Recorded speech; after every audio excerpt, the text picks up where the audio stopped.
Morning ஒரு quick salad recipe பார்த்துடலாமா? So இது ஒன்றும் கிடையாது. Like carrot, cucumber and lettuce வந்து நான் கட் பண்ணி வச்சுருக்கேன். ஸோ அதை போட்டுக்கலாம்.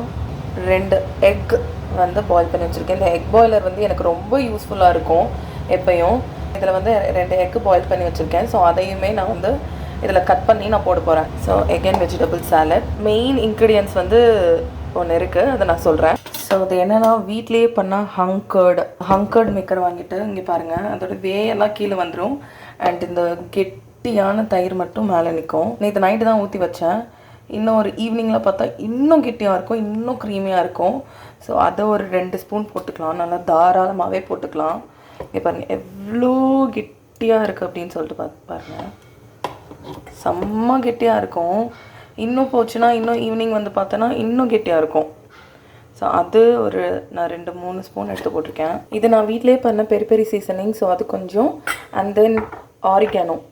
ஸோ இது கொஞ்சம் போட்டுட்டு ஃபைனலாக எக் போட்டு மிக்ஸ் பண்ணோன்னா நம்மளோட சாலட் ரெடி. ஸோ கொஞ்சம் பெரி சீசனிங், ஆரிகானோ. இந்த பெரி சீசனிங் எல்லாத்துக்குமே போடலாம். ஸோ இதோட ரெசிபி வேணும்னா நீங்கள் வந்து கண்டிப்பாக கேட்கலாம். ஸோ நான் வந்து அதை ரெசிபி அப்லோட் பண்ணுறேன். கடையில் வாங்குறத விட இது ரொம்ப டேஸ்ட்டாக இருக்கும். பாப்கார்னுக்கு அண்ட் தென் மக்கானா பண்ணுவேன். ஸோ மக்கானா எல்லாத்துக்குமே நம்ம சீசன் பண்ணிக்கலாம். ரொம்ப சிம்பிள் அண்ட் ஈஸி. இப்போ ஃபைனலாக எக் கட் பண்ணி போட்டுட்டேன். நல்லா மிக்ஸ் பண்ணிவிட்டு எக் போடுங்க, இல்லாட்டினா வந்து ஒரு மாதிரி ஆயிரும். ஸோ லாஸ்ட்டாக மட்டும் எக் போட்டுக்கலாம். இப்போ நல்லா மிக்ஸ் பண்ணியாச்சு. இங்கே பாருங்கள் எவ்வளோ க்ரீமியாக இருக்குன்ட்டு. ஸோ இப்போ நம்ம வந்து எக்கு போட்டு அதையும் மிக்ஸ் பண்ணிடலாம். ஸோ இது மார்னிங் பிரேக்ஃபாஸ்ட் தான், டக்குன்னு சாப்பிட்ருவேன். இப்போ இந்த பவுலில் ட்ரான்ஸ்ஃபர் பண்ணிட்டு பேக் பண்ணிட வேண்டியதான்.